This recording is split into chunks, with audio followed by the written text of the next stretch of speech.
Data control కంటే కూడా ఎఫిషియెంట్గా డేటాబేస్ని manage చేసేదానికి ఇక్కడ డిఏఓ ఆబ్జెక్ట్స్ ఇవ్వడం జరిగింది. డేటా యాక్సెసింగ్ ఆబ్జెక్ట్స్ అంట.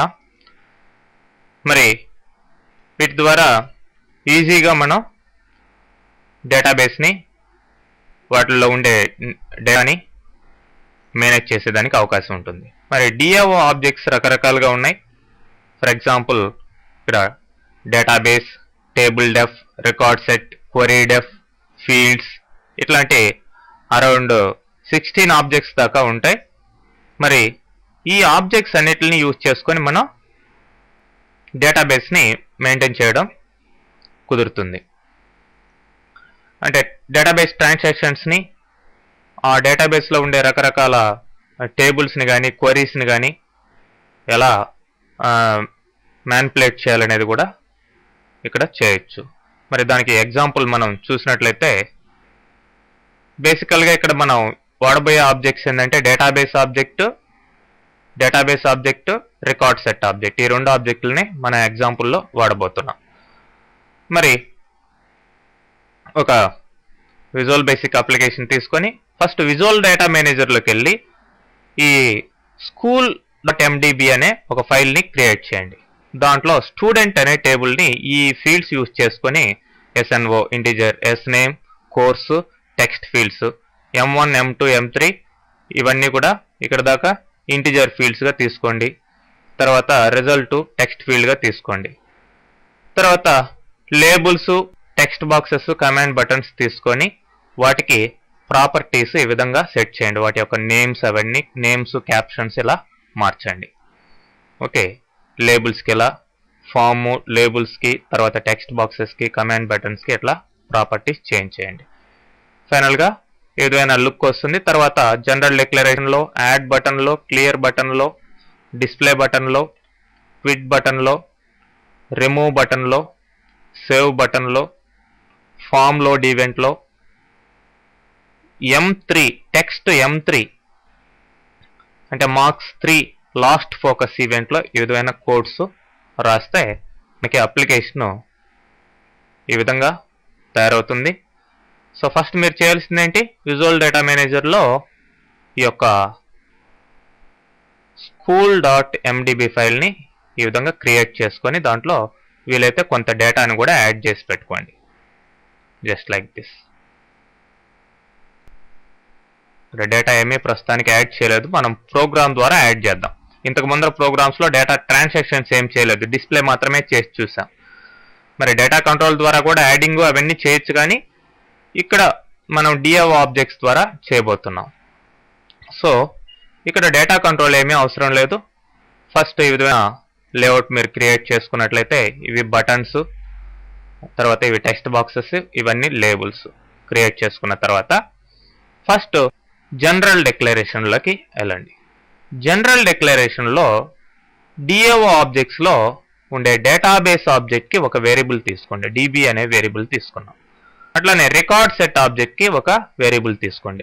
REC అనే ఒక వేరియబుల్ తీసుకున్నాం. అయితే ఇక్కడ మీరు చూసినట్లయితే dim DB as డేటాబేస్ అని ఇక్కడ రావాలి. అయితే డేటాబేస్ అని ప్రైమరీగా రాదు.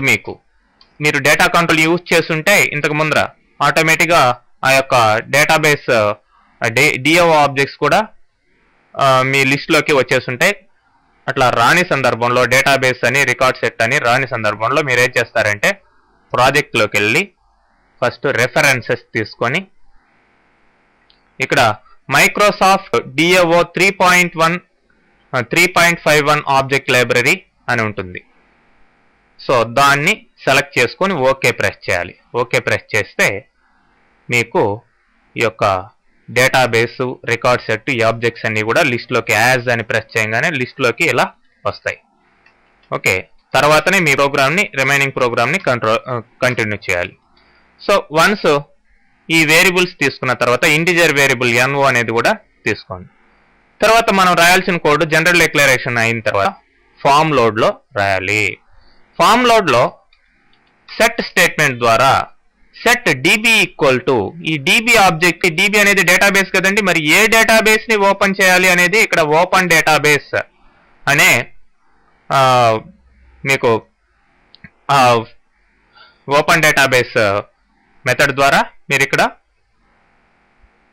పర్టికులర్ డేటాబేస్ ని school.mdbని మీరు క్రియేట్ చేసిన డేటాబేస్ ని ఓపెన్ చేయడం జరుగుతుంది.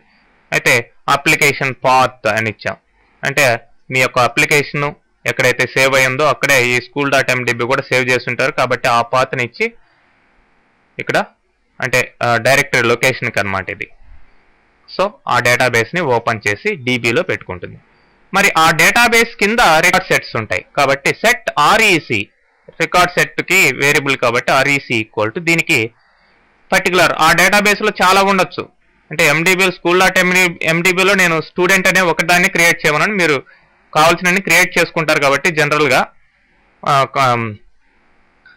దాంట్లో పర్టికులర్ రికార్డ్ సెట్ ఓపెన్ చేయాలి కాబట్టి dB dot open record set, చూడండి ఓపెన్ రికార్డ్ సెట్ మెథడ్ రావడం జరిగింది. మరి dB dot open record set పేరేంటి, మన టేబుల్ పేరేంటి అదనమాట. ఆ టేబుల్ నేమ్ ఇచ్చేసాను, లేదంటే క్వరీ కూడా మీరు రాసుకోవచ్చు మీ అవసరాన్ని బట్టి. డిబి ఓపెన్ డైనాసెట్ అని ఇక్కడ రికార్డ్ సెట్ టైప్ అనమాట. డైనాసెట్, టేబుల్ టైప్, ఇట్లా స్నాప్ షాట్, ఇట్లా టైప్స్ ఉంటాయి. డిబి ఓపెన్ డైనాసెట్ అంటే మీరు ఓపెన్ చేసిన ఈ టేబుల్లో ఉన్న డేటాని చూడొచ్చు, మాడిఫై చేయొచ్చు, అన్ని చేయొచ్చు అని అర్థం అనమాట. డిబి ఓపెన్ డైనాసెట్ అనేది ఒక కాన్స్టెంట్. ఓకే, మీకు కామా ప్రెస్ చేయగానే మీకు ఇక్కడ లిస్ట్ వస్తుంది, టైప్ ఆ రికార్డ్ సెట్ టైప్ ఏంటి అనేది ఇవ్వాలన్నమాట. సో మొత్తానికి దీంట్లో ఒక డేటాబేస్ ఓపెన్ అయింది, ఆ డేటాబేస్ లో ఉండే ఒక టేబుల్ రికార్డ్ సెట్ లో ఓపెన్ అయింది ఆర్ఈసీలో. సో ఇప్పుడు మనం ఏం చేస్తామంటే ఫస్ట్ మనం యాడ్ స్టూడెంట్ అనే బటన్ ప్రెస్ చేయాలి. యాడ్ స్టూడెంట్ అనే బటన్ ప్రెస్ చేసినప్పుడు దీంట్లో కోడ్ ఏముంటుంది, ఆర్ఈసీ డాట్ యాడ్ న్యూ అనేది ఇక్కడ ఒక మెథడ్ కొత్త రికార్డ్ ని యాడ్ చేసేదానికి స్పేస్ ని అలొకేట్ చేస్తుంది ఆ టేబుల్లో.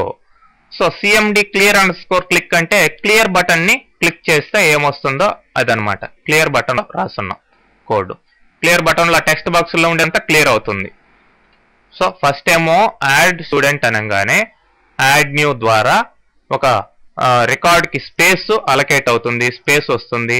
తర్వాత ఈ టెక్స్ట్ బాక్స్ లో ఏమన్నా డేటా ఉంటే క్లియర్ అవుతుంది.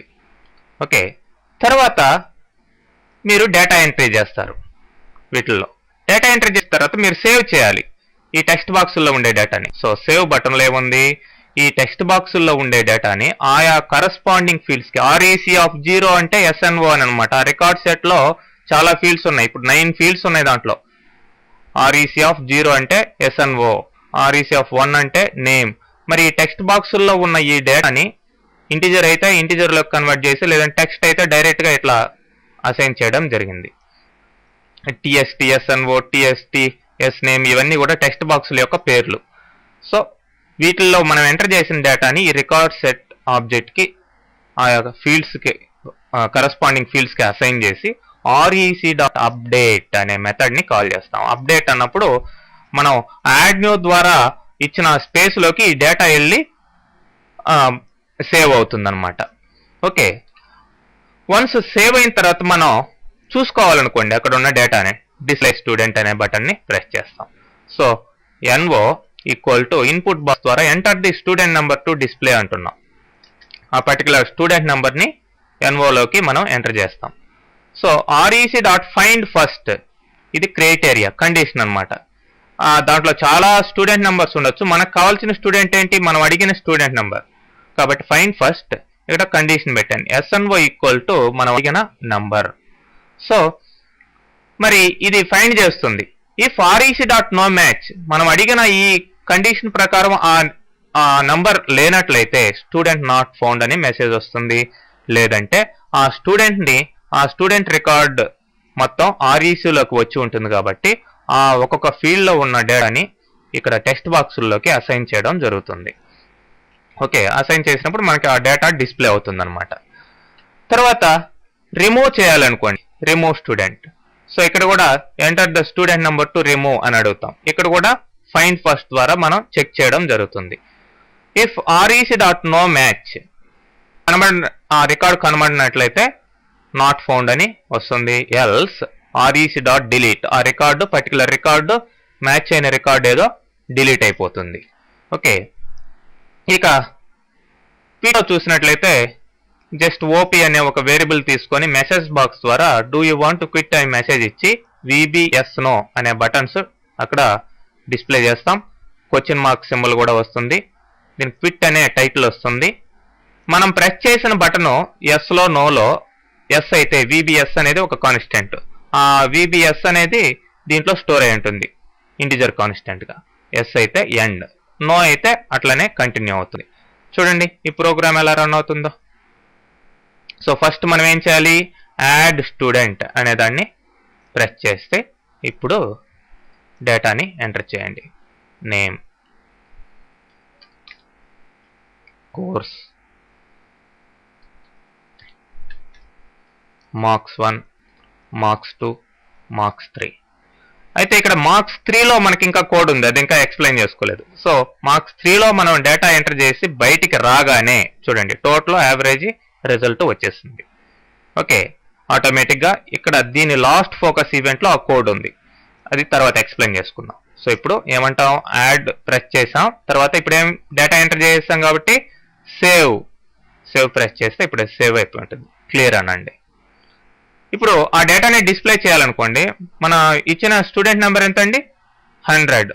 ఓకే, ఆ డేటా వచ్చేస్తుందా. ఓకే, మళ్ళీ ఒకసారి క్లియర్ చేద్దాం. మళ్ళీ డిస్ప్లే చేయండి, లేని నెంబర్ ఇవ్వండి, 200 అని ఇస్తున్నాను. స్టూడెంట్ నాట్ ఫౌండ్ అని మెసేజ్ వచ్చింది చూడండి. అలానే మీరు సపోజ్ రిమూవ్ స్టూడెంట్ 100 ఇస్తాను, ఆ స్టూడెంట్ రిమూవ్ అయిపోయింది. అదే లేని నెంబర్ ఇచ్చుంటే వచ్చిండేది కాదు. ఇప్పుడు మళ్ళీ డిస్ప్లే చేయండి, నాట్ ఫౌండ్, మళ్ళీ యాడ్ స్టూడెంట్. ఎందుకు, రిమూవ్ చేసాం కాబట్టి ఇక్కడ ఫౌండ్ కాలేదు. యాడ్ స్టూడెంట్, మళ్ళీ డేటాని మీరు ఎంటర్ చేసుకోవచ్చు. Suppose 200, name, course, subjects. Okay, save. So ఇప్పుడు క్విట్ చేస్తాను. ఎస్ నో అని అడుగుతుంది, ఎస్ అంటే క్విట్ వచ్చేస్తుంది. మీరు ఎంటర్ చేసిన డేటా ఎక్కడ ఉంది, బ్యాక్ ఎండ్ లో పోయి స్టోర్ అయి ఉంటుంది. మీరు చూడండి విజువల్ డేటా మేనేజర్లోకి వెళ్ళి మీరు ఇంత క్రియేట్ చేసిన టేబుల్ని ఓపెన్ చేస్తే ఇక్కడే ఉంది school.mdb. దీన్ని డబుల్ క్లిక్ చేయండి. మీరు ఎంటర్ చేసిన డేటా ఇక్కడ ఉందా, నాని, బీకామ్ ఇవన్నీ కూడా వచ్చేసాయి చూడండి. సో ఆ విధంగా మనం మన అప్లికేషన్ ద్వారా బ్యాక్ ఎండ్ లోకి డేటాని పంపించవచ్చు. సో ఇప్పుడు మనం M3 మామూలుగా ఈ టెక్స్ట్ బాక్స్కి చేంజ్ ఈవెంట్ వస్తుంది. మీరు సెలెక్ట్ చేసుకోవాల్సిన ఈవెంట్ ఏంటి, లాస్ట్ ఫోకస్ ఈవెంట్లో. అంటే ఎప్పుడైతే మార్క్స్ 3 ఎంటర్ చేశారో మిగతా అన్ని ఆటోమేటిక్గా క్యాల్కులేట్ కావాలి కాబట్టి ఇక్కడ లోకల్ వేరియబుల్స్ ఇవి తీసుకొని M1, M2, M3 టోట్ అనే వేరియబుల్స్ తీసుకొని యావరేజ్ అనే సింగిల్ వేరియబుల్, మీరు టేబుల్ క్రియేట్ చేసేటప్పుడు కూడా యావరేజ్కి సింగిల్ అని ఇవ్వండి డేటా టైప్. ఎందుకంటే డిసిమల్ ప్లేసెస్ రావచ్చు, ఇంటిజర్ ఇవ్వకండి దానికి. ఇక్కడ కూడా సింగిల్ అనే ఇస్తున్నాం. ఓకే, ఇప్పుడు టెక్స్ట్ బాక్సుల్లో 3 టెక్స్ట్ బాక్సుల్లో ఉండే డేటాని ఈ వేరియబుల్స్లోకి స్టోర్ చేసి ఇప్పుడు టోటల్ అనే ఫీల్డ్లోకి ఇవి మూడింటిని కలిపి స్టోర్ చేస్తున్నాం. Average equal to total by 3 అన్నాం, 3 సబ్జెక్ట్స్ కాబట్టి యావరేజ్ కూడా వచ్చేసింది మనకి. సో ఇప్పుడు